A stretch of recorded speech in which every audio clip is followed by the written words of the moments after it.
மாணவர்கள் எவரும் போதைக்கு அடிமையாகாதீர்கள். அடிமையானவர்கள் மீண்டதாக சரித்திரமில்லை. எனவே உங்களையும் சமூகத்தையும் பாதுகாத்துக் கொள்ளுங்கள். உங்கள் நலன் கருதி கல்வி டிவி. மாணவ செல்வங்களே, இதை தொடர்ந்து நாங்கள் புவியியல் பாடத்தை படிக்க இருக்கின்றோம். அதில் இறுதி தேசப்படங்கள் கட்டாய கேள்வி என்ன. ஆகவே எல்லாருக்கும் தெரிஞ்சிருக்க வேண்டும். தனியோ ஒரு விடயத்தை மட்டும் காட்டி நிற்பது, தனிய ஒரு விடயத்தை மட்டும் காட்டி நிற்பது என்ன? சிறப்பு தேசப்படங்கள் என்று அழைக்கப்படும். சிறப்பு தேசப்படம். உதாரணமாக தனிய விவசாய நடவடிக்கைகள் என்றால் பயிற்சி அதை மட்டும் காட்டும். அநேகமாக இங்கே எடுக்கப்பட்ட படங்கள் கூடுதலாக பெருந்தோட்ட பயிற்சியை எடுத்து காட்டுகின்ற படங்கள் தான் பெரும்பாலும் சமையற்கோட்டு படங்களில் வரையப்பட்டிருக்கிறது. பெருந்தோட்ட பயிற்சி படங்கள் மலைநாட்டு பகுதியில் தான் கூடுதலாக வரைந்திருக்கிறார்கள்.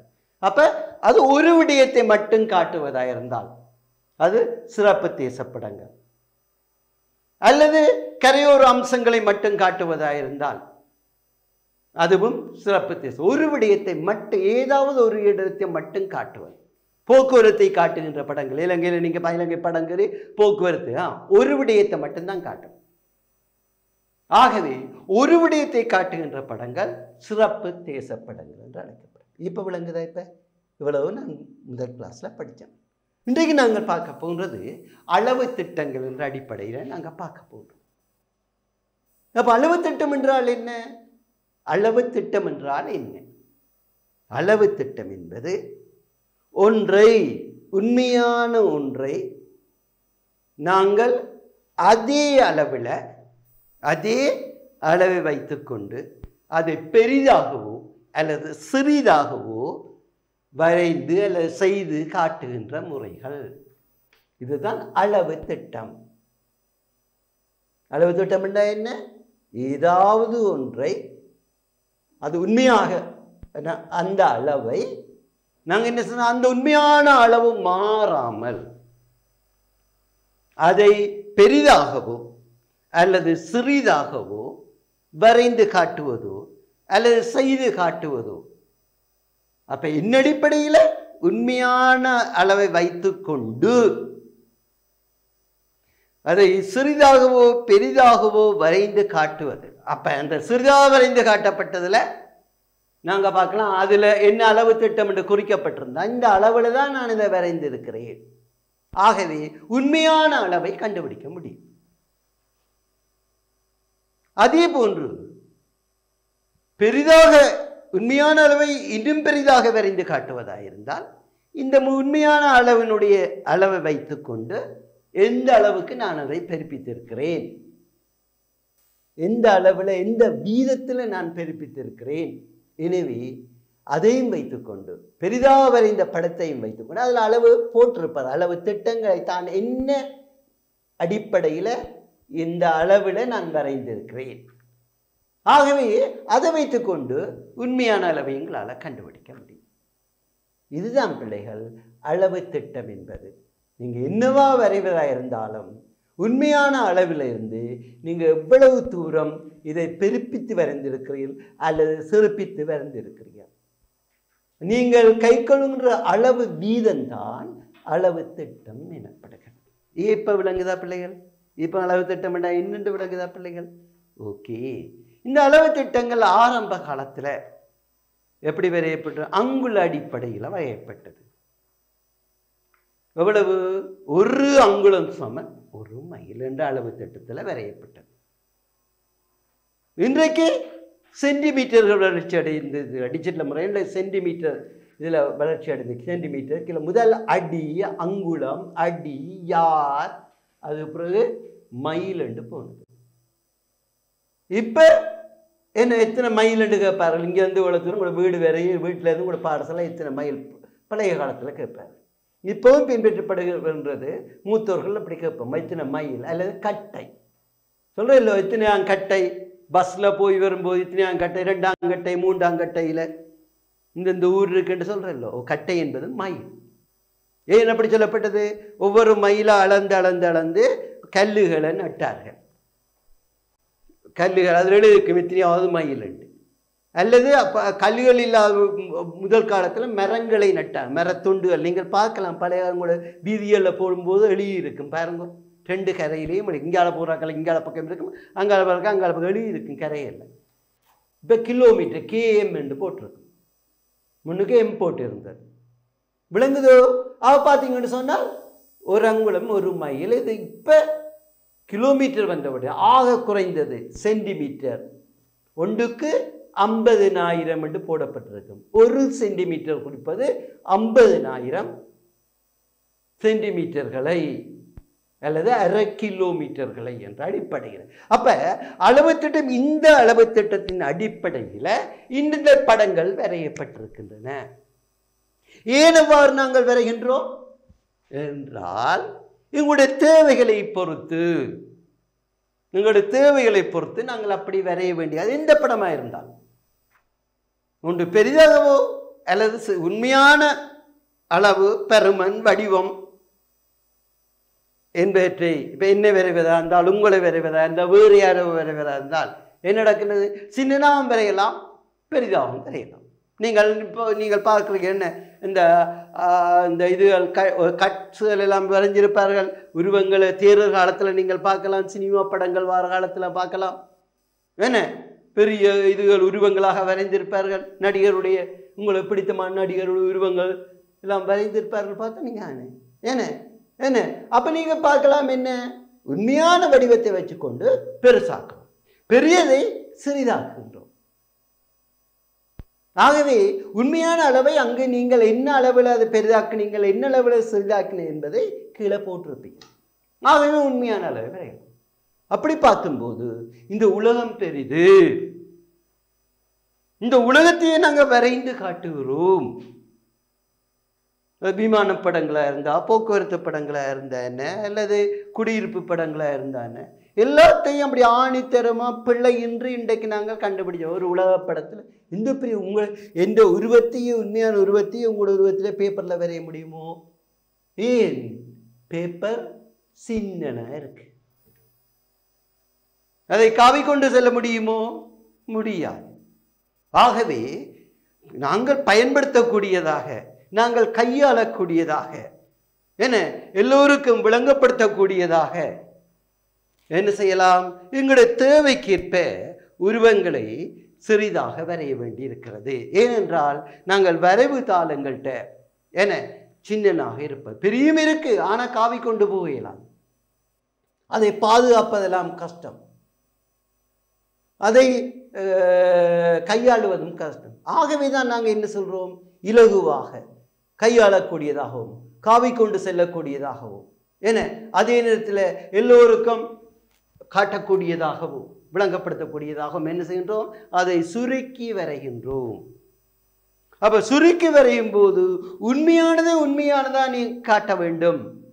எப்படி காட்ட வேண்டும்? உதாரணமாக உங்களோட வீட்டிலேருந்து உங்களோட பாடசாலை எத்தனை கிலோமீட்டர், அத்தனை கிலோமீட்டர் இந்த பேப்பரில் வரைய முடியுமோ? சரி, உங்களோட வீட்டிலேருந்து பாடசாலை 2 கிலோமீட்டர் தூரம் வேண்டாம். 2 கிலோமீட்டர் எவ்வளவு தூரம் யோசிச்சு பாருங்க. உண்மையில் எவ்வளவு தூரது? அதை உங்களோட பேப்பரில் வரைய முடியுமோ? இல்லை. ஆனால் அதை அப்படியே நீங்கள் வரைந்து காட்டலாம். எந்த பிழையும் இல்லை. அந்த படத்தை பார்ப்பவர் உண்மையை விளங்கி கொள்ள முடியும். உங்களோட வீட்டுக்கும் பாடசாலை உள்ளது 2 கிலோமீட்டர் உண்டு. அப்போ என்ன அளவு திட்டத்திலையும் நீங்கள் போடலாம். நீங்கள் என்ன அளவு திட்டத்திலையும் உண்மையான அளவை சுருக்கி போடலாம். இதுதான் அந்த அளவு திட்டம். ஆனால் இங்கு எல்லோரும் உலகத்தில் உள்ள அத்தனை பேரும் பயன்படுத்தக்கூடியதாக தேசப்படங்களில் அளவு திட்டங்கள் கை கொள்ளப்படுகின்றன. இந்த வகையில் இலங்கையில் வரையப்பட்டுள்ள தேசப்படங்கள் ஒன்றுக்கு 50,000 என்ற அடிப்படையில், அதாவது 1 சென்டிமீட்டர் குறிப்பது 50,000 சென்டிமீட்டர் அளவுகளை என்ற அடிப்படையில் தேசப்படங்கள் வரையப்படுகின்றன. இது விளங்குதா பிள்ளைகளுக்கு? பழைய காலத்தில் என்ன அங்குல அடிப்படையில் வரைந்தார்கள். 1 அங்குலம் குறிப்பது 1 மைலை, 63,360 அங்குலங்களை. 1 மைல் சமம் 63,360 அங்குலங்களை என்று.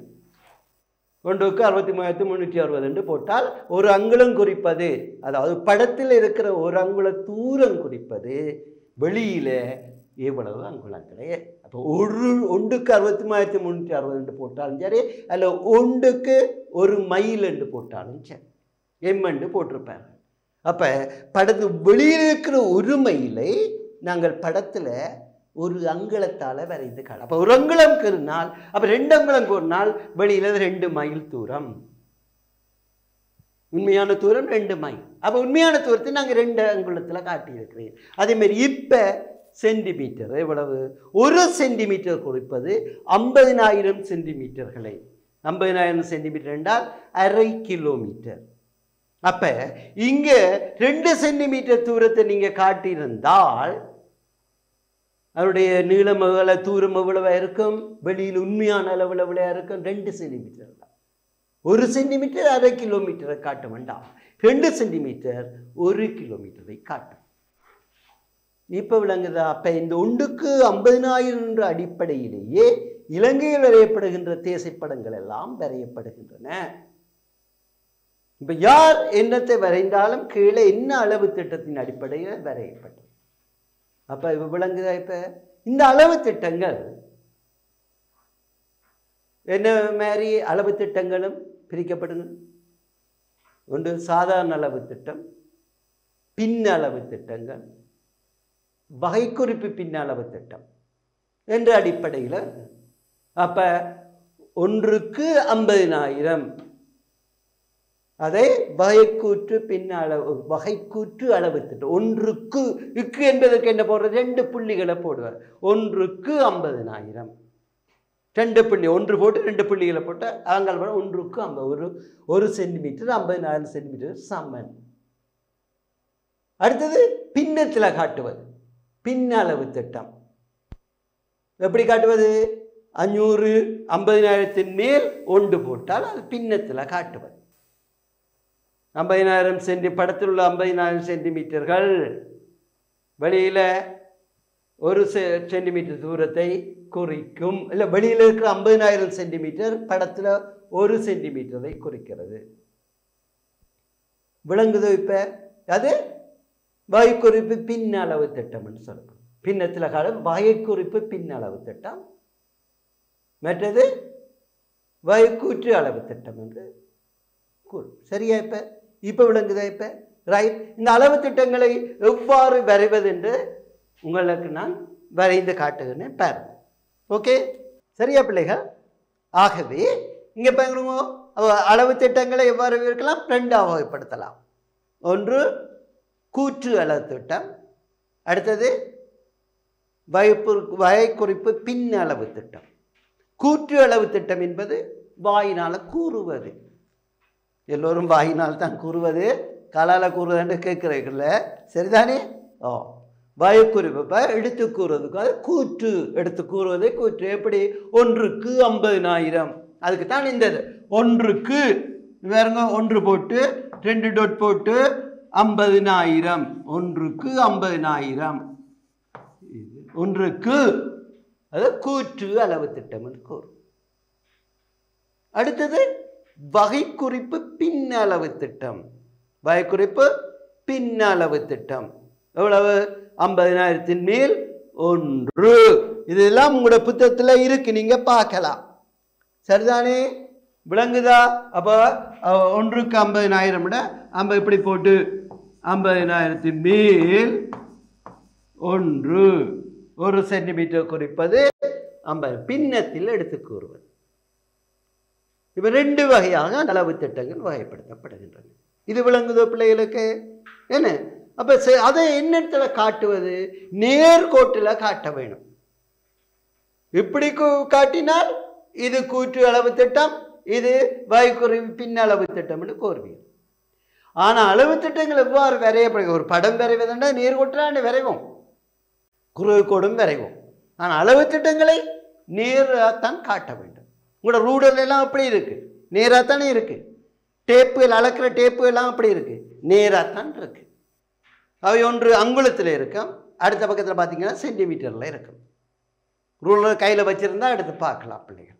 ஏன்னா அடுத்த வகுப்பில் இருக்கும்போது நீங்கள் கட்டாயமாக சமையல் படவேல புத்தகம், உங்களுடைய பயிற்சி புத்தகம், இந்த புத்தகம் மற்றது உங்களுடைய புவியியல் புத்தகம் தரம் 11 இதோடு சேர்ந்து நீங்கள் கலர் பென்சில்கள், ரூலர், ரேசர் எல்லாம், வெள்ளைத்தாள் எல்லாம் எடுத்து வச்சிருக்க வேண்டும். விளங்குதோ? இப்ப சரியா? இப்ப அப்ப நேர்கோட்டு அளவு திட்டம் என்பது பிள்ளைகள் நீங்கள் பார்க்கலாம், வேற நேர்கோட்டில் வரையப்பட்டிருக்கும். ரூலர் எப்படி இருக்கும்? இப்படி நேர்கோட்டில் வரையப்பட்டிருக்கு. நீங்கள் பார்க்கலாம், நேர்கோடு. இது ஒன்று ஒரு சென்டிமீட்டரா பிரிக்கப்பட்டிருக்கு. சைபர்ல இருந்து இப்ப சென்டிமீட்டர் தானே முதல் அங்குலம். இப்ப சைபர்ல இருந்து 1 சென்டிமீட்டர், என்ன 2 சென்டிமீட்டர், இப்படி இப்படி பிரிக்கப்பட்டிருக்கு. 3 சென்டிமீட்டர், இப்படி இப்படி கோடுகள் போட்டிருக்கும். என்ன இப்படி கோடுகள் போட்டிருக்கிறத நீங்க பார்க்கலாம். இப்படியே போகும். இதுல 1 சென்டிமீட்டர் 1 cm என்று போட்டிருக்கு. cm 1 cm. அங்க பார்த்தா 2 cm. சரியா பிள்ளைகள்? cm என்று போட்டுருவாங்க. இப்படி இப்படியா போடும். 3 cm, 4 cm, 5 cm என்று போகும். இதுக்குள்ள பார்த்தீங்கன்னு சொன்னா சின்ன சின்ன சின்ன சின்ன சின்ன கோடுகளாக வரையப்பட்டிருக்கு. நீங்க பார்க்காத மில்லிமீட்டர் படு, சென்டிமீட்டர், மில்லிமீட்டர், சின்ன சின்ன சின்ன கோடுகளாக போடப்பட்டிருக்கு. தசம மீட்டர் என்று சொல்லுவோம். என்ன சின்ன சின்ன கோடுகளாக போடப்பட்டிருக்கு. 10 10 பிரிக்கப்பட்டிருக்கு. நீங்க பார்க்கலாம். என்ன இப்படித்தான் ரூலர் போகும்.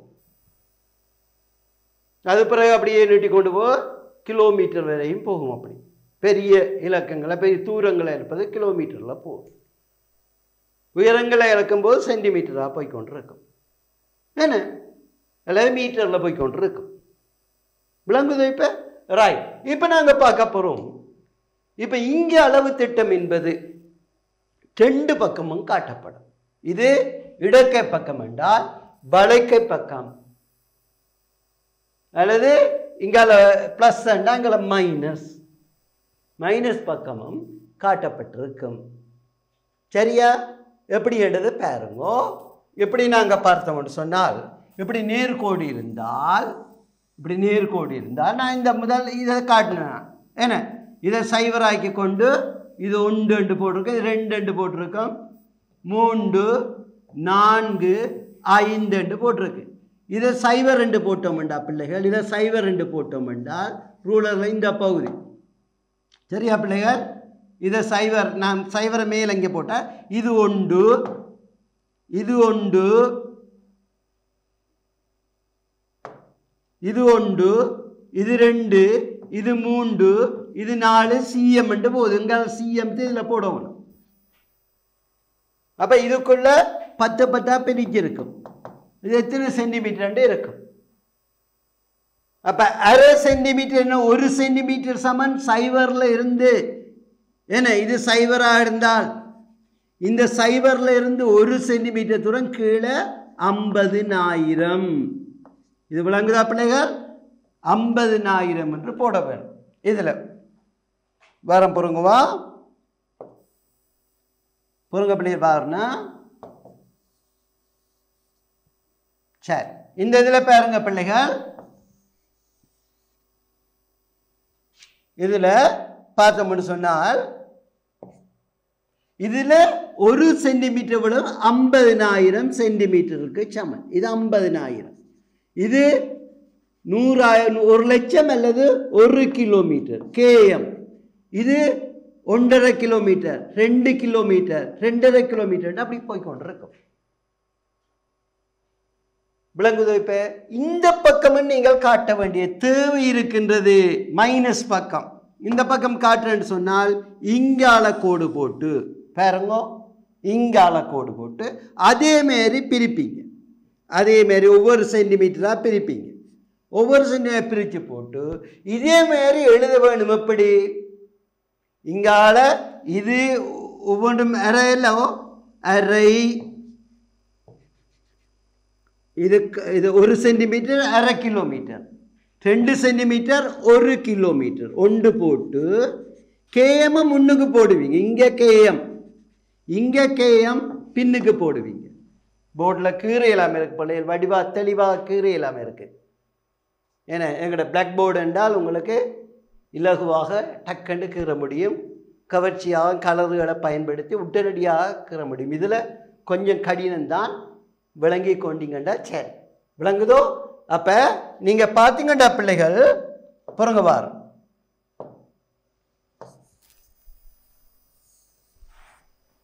இங்க பாருங்க, பாத்தீங்கண்டா இப்படி ரூலர் இருந்தா பிள்ளைகள் பார்த்துக்கொள்ளுங்க. இப்படி ரூலர் இருந்தால் இதுல சைவர், நாங்க ரூலரை ரெண்டு பக்கம் எடுப்போமா, பிளஸ் பக்கமும் மைனஸ் பக்கமும். பார்த்தீங்கன்னு சொன்னால் இது சைவராக இருந்தால் இது 1 சென்டிமீட்டர், இது 2 சென்டிமீட்டர், 3 சென்டிமீட்டர், 4 சென்டிமீட்டர் போகுது. இங்காலையும் கீறணும் 1 சென்டிமீட்டர், 2 சென்டிமீட்டர், 3 சென்டிமீட்டர், 4 சென்டிமீட்டர் வேறு. இது விளங்குதோ பிள்ளைகளுக்கு? அப்ப இங்கால இருக்கும்போது இப்படியே இருக்கும் 1 சென்டிமீட்டர், 1 சிஎம். சரியா பிள்ளைகள்? பார்த்துக்கொள்ளுங்க.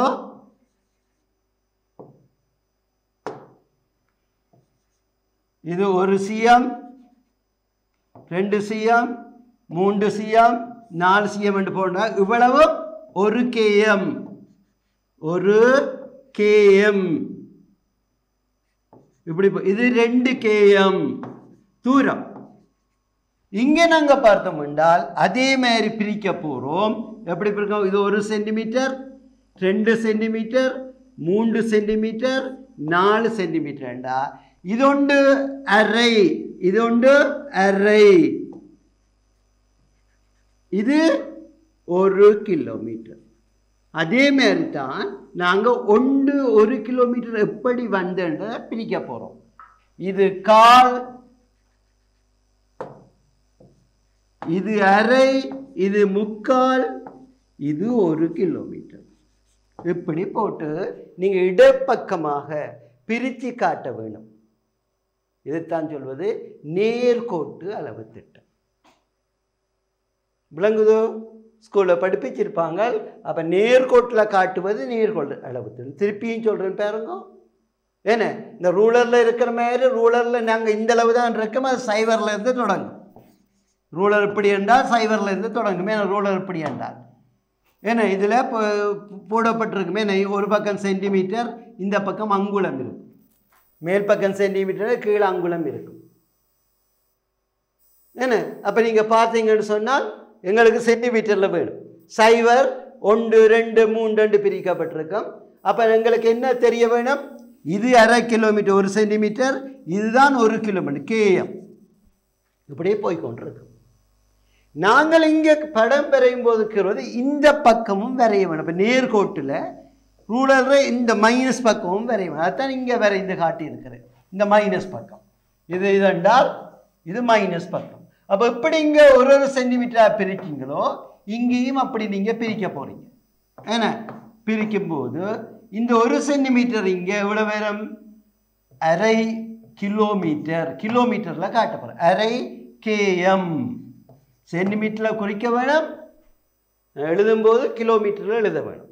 இது 1 கேஎம். அதே மாதிரி தான் நீங்களையும் எழுதுவீங்க. அரை கேஎம், 1 கேஎம். இங்கே இடக்கை பக்கம் இந்த ஒன்று எப்படி வந்தது என்பதை 4 பகுதிகளாக பிரிப்பீங்க. எப்படி? கால், இதில் கால், அரை, முக்கால், 1 கேஎம் என்று காட்டும். கால், அரை, முக்கால், 1. இதுதான் நேர்கோட்டு அளவு திட்டம் என்பது. இது விளங்குதோ? அப்ப என்ன அளவு என்றால் கீழே நீங்க போட்டு வேணும் 1க்கு 50,000 என்று போட வேணும். அப்ப நேர்கோட்டில் கீறி இதையும் எழுத வேண்டும். 1க்கு 50. அப்பதான் முழு புள்ளிகளும் உங்களுக்கு வழங்கப்படும். இது விளங்குதா? இப்ப விளங்குதா பிள்ளைகள்? அடுத்ததாக திசை கோடப்பட்டிருக்கிறது. நீங்க எந்த திசையில இந்த படத்துல இந்த இடம் எந்த திசையில வரையப்பட்டிருக்கு, அவ்வளவு படத்தில் வரையப்பட்டுள்ளது உண்மையான எந்த திசையில இருக்குது என்பதை கண்டுபிடிக்கிறது. அப்ப திசை எப்பவும் படங்கள்ற இந்த வலப்பக்க மூலையில தான். இது படமா இருந்தால் இந்த மூலையில அம்புக்குறியால போடப்பட்டிருக்கு. நீங்கள் பார்க்கலாம். வடக்கை எப்பொழுதும் அது காட்டிக்கொண்டிருக்கும். அம்புக்குறியால போட்டால் அது வடக்கை காட்டுகின்றது. சரியா? அந்த வடக்கை காட்டுவதற்கு 3 வடக்குகள் பயன்படுத்தப்படுகின்றது. இதை உண்மை வடக்கு, நேராக இருந்தால் உண்மை வடக்கு. அடுத்தது காந்த வடக்கு என்ற இடக்கை பக்கம் இப்படி சரிவா இருக்கு. உண்மை வடக்குக்கு இந்த இடக்கை பக்கம் இப்படி சரிந்து இருக்கு, காந்த வடக்கு. என்ன அதுக்கு நீங்க அரை இதுல இப்படி இருந்தால் இதுல அரைவாசிங்கால போடு. காந்த வடக்கு என்றால் புவியினுடைய முனைவு பகுதி காந்தம் கூடியது, வடமுனைவு. அப்ப எப்பவும் அங்க ஊசியை வைக்கும் போது அது 2.3 3 பாக வரையும் அது சரிந்து கொண்டிருக்கும், அடிக்கடி மாறிக்கொண்டிருக்கும். எனவே அதை காட்டுவதற்குத்தான் காந்த வடக்கு என்று கூறுகிறார்கள். விளங்குது? அதுக்கு குறி அம்புக்குறி இப்படி இருக்கும். அரைவாசி இடக்கை பக்கம் உண்மை வடக்கை இப்படி இருந்தால் உண்மை வடக்கை கூடாது. இது இங்கால சரிந்து இப்படி அரை அம்புக்குறியோடு காந்த வடக்கு. ரெண்டுக்கும் இடையில இருப்பது அழி அடைப்பு வடக்கு எனப்படும். அழி அடைப்பு வடக்கு என்றது இப்படி அதுக்கு இந்த இப்படி அடையாளம் போடப்பட்டிருக்கு, அம்புக்குறியெல்லாம் இப்படி போடப்பட்டிருக்கு. அதாவது தரைத்தோற்றங்களை அழியடைப்பு முறையில் பிரித்து சதங்களாக பிரித்து வரையப்படுவது. எனவே அது அழியடைப்பு வடக்கு. என்ன அப்போ இதுவும் உண்மை வடக்கு, காந்த வடக்கு, அழியடைப்பு திசைகளை அறிவது. இப்போ சரியா? அடுத்த பகுதியில் அடுத்த வகுப்பில் பிள்ளைகள் நான் சமய கோட்டுப்பட வேலை என்றால் என்ன, தேசப்படங்களில் உங்களுக்கு முக்கியமாக வரைய வேண்டிய படம் சம உயரக்கோட்டு இடவிளக்கவியல் படங்கள். அப்போ நீங்கள் சாதாரண வரைகின்ற படங்களை விட கோட்டு முறையில் வரைகின்ற படங்களை எவ்வாறு கோடுகள் மூலம் வரைந்து காட்டுவதும் அதை நிறந்தீட்டி அதனுடைய குறியீடுகளை போட்டு வரைகின்ற படங்கள் தான் இந்த சமயுறவுக்கோட்டு தேசப்படங்கள் என்பதை அடுத்த வகுப்பில் நாங்கள் பார்ப்போம். இப்போ அடிப்படை வரைவிலக்கணை உங்களுக்கு நான் விளங்கப்படுத்தியிருக்கேன். இன்றைக்கு நாங்கள் என்ன படித்த நாங்கள் தேசப்படங்கள் என்றால் என்ன, தேசப்படங்கள் எவ்வாறு வரையப்பட்டன, அன்று புராதன காலத்திலிருந்து ஏன் என்னத்துக்காக வரைந்தார்கள்,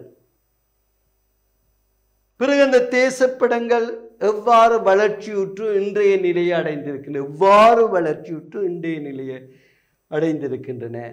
ஆரம்பத்தில் புராதன காலத்தில் கண்டுபிடிக்கப்பட்ட முதலாவது உலகத்திலான தேசப்படங்கள் எப்போ வரையப்பட்டது, இன்னத்தில் வரையப்பட்டது. நான் இல்லதை மெசபத்தோமிய நாரிய காலத்தில் களிமண் தட்டில் வரையப்பட்டது. இதுதான் கிறிஸ்துவுக்கு 2000 ஆண்டு. பிறகு கிறிஸ்துக்கு பின் 150 ஆண்டு தொலைமையினால் வரையப்பட்ட தேசப்படங்கள் இலங்கையை பற்றிய தேசம். அடுத்த பிறகு இராட்ரோ தீனிஸ் என்பதனால் கிறிஸ்துக்கு பின் 300 ஆண்டுகள் வரையப்பட்ட படம். அதிலிருந்து பிறகு வளர்ச்சி அடைந்த தொழில்நுட்பம், அறிவியல், விஞ்ஞானம் என்பவை வளர்ச்சியடையவும் புதிய கண்டுபிடிப்புகள் கண்டுபிடிக்கப்படவும் காகிதம், மை, அச்சு எந்திரங்கள் கண்டுபிடிக்கப்பட அது இன்னும் மாதிரி வளர்ச்சி அடைந்தன. பின்னர் இன்றைய காலம் வரையும் நவீன தொழில்நுட்பத்தின் அடிப்படையில் டிஜிட்டல் முறையில் மிக விரைவாக மிக தெளிவாக அதோட கணனி முறையில் புள்ளியிடல் முறையில் இன்றைக்கு வரைகின்ற படங்கள் படவிறக்கலைகள் இன்றைக்கு வளர்ச்சி அடைந்து இருக்கின்றன. இப்போ சரியா பிள்ளைகள்? இதை நாங்கள் பார்த்தோம். தேசப்படங்கள் ஏன் வரையப்படுகின்றன, அதனுடைய முக்கியத்துவங்கள் என்ன என்பதை பார்த்துருக்கோம். என்னத்துக்காக வரையப்பட்ட உங்களுக்கு ஞாபகம் இருக்கும், நீண்ட கால நிலைத்திற்கு உண்மையை தத்துவம் எடுத்து கூறுவது, விளக்கமாக சொல்வதை டப்பென்று பார்த்தோன்னு விளங்கக்கூடியதாக எப்படியாக இப்போ விளங்குதா பிள்ளைகளுக்கு? இதையும் பார்த்துருக்கிறோம். அப்போ தேசப்படங்களை பிறகு என்ன மாரி வகைப்படுத்தலாம் என்று பார்த்திருக்கின்றோம். ஏன்னா என்ன மாரி வகைப்படுத்தலாம்? பௌதிக தேசப்படங்கள், பண்பாட்டு தேசப்படங்கள். அது பிறகு அதுக்குள்ள பிரிவு ஒரு விடயத்தை மட்டும் கூறுவது என்ன சாதாரண, இந்த பல விடயங்களை ஒரே படத்தில் காட்டுவது சாதாரண படங்கள், ஒரு விடயத்தை மட்டும் காட்டுவது சிறப்பு படங்கள் என்று கூறுவோம். ஏன்னா அதையும் பார்த்துருக்கிறோம். பிறகு என்ன அளவு திட்டத்தில் படங்கள் வரையப்படும் என்றையும் பார்த்துருக்கோம். அளவு திட்டம் என்றால் என்ன அளவு திட்டத்தில் படங்கள் வரையப்படுகின்றன, அந்த அளவு திட்டத்தை எவ்வாறு வகைப்படுத்தலாம் என்ன, அதை நாங்கள் சாதாரண அளவு திட்டங்கள் என்று சொல்லி போட்டு அதை நாங்கள் பின் அளவு திட்டம், வாய்ப்புறவு பின் அளவு திட்டங்கள், கூற்று அளவு திட்டங்கள் என்று பார்த்துருக்கோம். அடுத்ததாக என்ன பார்த்தோம் நாங்கள், நேர்கோட்டு அளவு திட்டங்கள். இப்போ உள்ளங்குதா பிள்ளைகள், இவ்வளவும் பார்த்துருக்கிறோம். ஞாபகம் இருக்க வேண்டும், வினாக்களுக்குத்தான் இது வேறு. வினாக்கள் வந்தால் உங்களுக்கு வரையக்கூடியது டப் டப்புன்னு விடை கூறக்கூடியதாக இருக்க வேண்டும். இனி நாங்கள் படிக்க போனது முக்கியமான விடயங்கள். சம உயரக்கோட்டு தேசப்படங்கள். இடங்களை என்ன மாதிரி கோடுகள் மூலம் வரைந்து காட்டி படமாக வரைவது. நிலத்தின் உயர வேறுபாடுகளை வெறும் கோடுகள் மூலம் வரைவது. ஆனாலும் அது அளவு திட்டத்தின் அடிப்படையில், உருவ அமைப்பு அடிப்படையில் மலை என்றால் எப்படி இருக்கு, குன்று என்றால் எப்படி இருக்கு, சமநீளம் என்றால் எப்படி இருக்கு, மேட்டீளம் என்றால் எப்படி இருக்கு. இப்போ அவற்றை கோடுகள் மூலம் வரைந்து, எனவே தான் அதற்கு பேர் கோட்டு வரைப்படும். எப்படியான கோடு, சமனான உயரங்களை கொண்ட கோடுகள். சும்மா நீங்கள் நினைச்ச மாதிரி இருக்கிறீங்களா, 100 சென்டிமீட்டர் இடைவெளியில 100 centimetre, 1000 centimetre 1000 centimetre, 10 centimetre 10 centimetre, அப்படி ஒரு சம உயர அடிப்படையில் கோடுகள் மூலம் வரைந்து காட்டுகின்ற படங்கள் தான் பிள்ளைகள் சம உயர கோட்டுப்படம். இதை பற்றி அடுத்த வகுப்பில் உங்களுக்கு நான் சொல்லி தருவேன். ஏன்னா போர்டில் இப்படி பிளாக் போர்டுண்டா உங்களுக்கு வடிவாக வரைந்து வளைச்சி சுழிச்சி எல்லாம் வடிவாக வரையும். இந்த டிஜிட்டல் போர்டில் எல்லாம் நாங்கள் கீறின பிறகு தான் அது வரையப்படும். அழகாக கீற முடியாது. இங்கே பார்த்தீங்களா, அழகாக கீற முடியாது, கடினம். டிஜிட்டல் போர்டு ஆக கடினம், ஒயிட் போர்டும் கடினம் தான். பிளாக் போர்டு மாதிரி உங்களை வடிவாக நெளிச்சு சுழிச்சு விரும்பின அழிச்சு தண்டு அப்படியெல்லாம் செய்யலாம். அது கூட விளங்கும் என்றாலும் இருக்கிறதை கொண்டு உங்களுக்கு நான் விளங்கப்படுத்துவேன். சரியா பிள்ளைகள்? அப்போ அடுத்த வகுப்பில் நீங்கள் வரும்போது எல்லாருமே சமய கோட்டு இந்த புத்தகம், உங்களுடைய பாடப்புத்தகம் புவியியல் 11, அடுத்தது வெறும் பேப்பர் சித்திர கோப்பி வச்சுருந்தாலும் சரி, ஏ4 சைஸ் பேப்பர், இதோட pencil, eraser, ruler, colour pencil கட்டாயம் வச்சுருக்கோம். இதுக்கு அப்படியே கட்டாயம் ஏஎல்ல புவியியல் எடுக்கிறார்கள். யூனிவர்சிட்டி போகக்கூடிய அளவு மட்டுமே இல்லை, உங்களோட அறிவு எங்கே போனாலும் உங்களுக்கு தப்பண்டு தெளிவாக காட்டக்கூடியதாக இருக்காது. என்ன? ஓகே, நன்றி பிள்ளைகள். அடுத்த வகுப்பில் உங்களை சந்திக்கும் வரை விடைபெறும் ஆசிரியர் நான் மிக்னிஸ். வணக்கம் பிள்ளைகள், நன்றி. வடிவாக படிச்சுக்கொள்ளுங்க. அம்மா அப்பாவோட சண்டை பிடிக்கிறதில்ல, படிக்க மாட்டேன் வேண்டு சிரமமாக படிக்கணும். எங்களுடைய ஆசைகள் என்றும் உங்களுக்கு இருக்கும். வணக்கம், நன்றி. கல்வி டிவியில் புத்தம்புது நிகழ்ச்சிகளை உடனுக்குடன் பார்த்து மகிழ எமது ஃபேஸ்புக் மற்றும் யூடியூப் பக்கத்தை லைக் செய்யுங்கள்.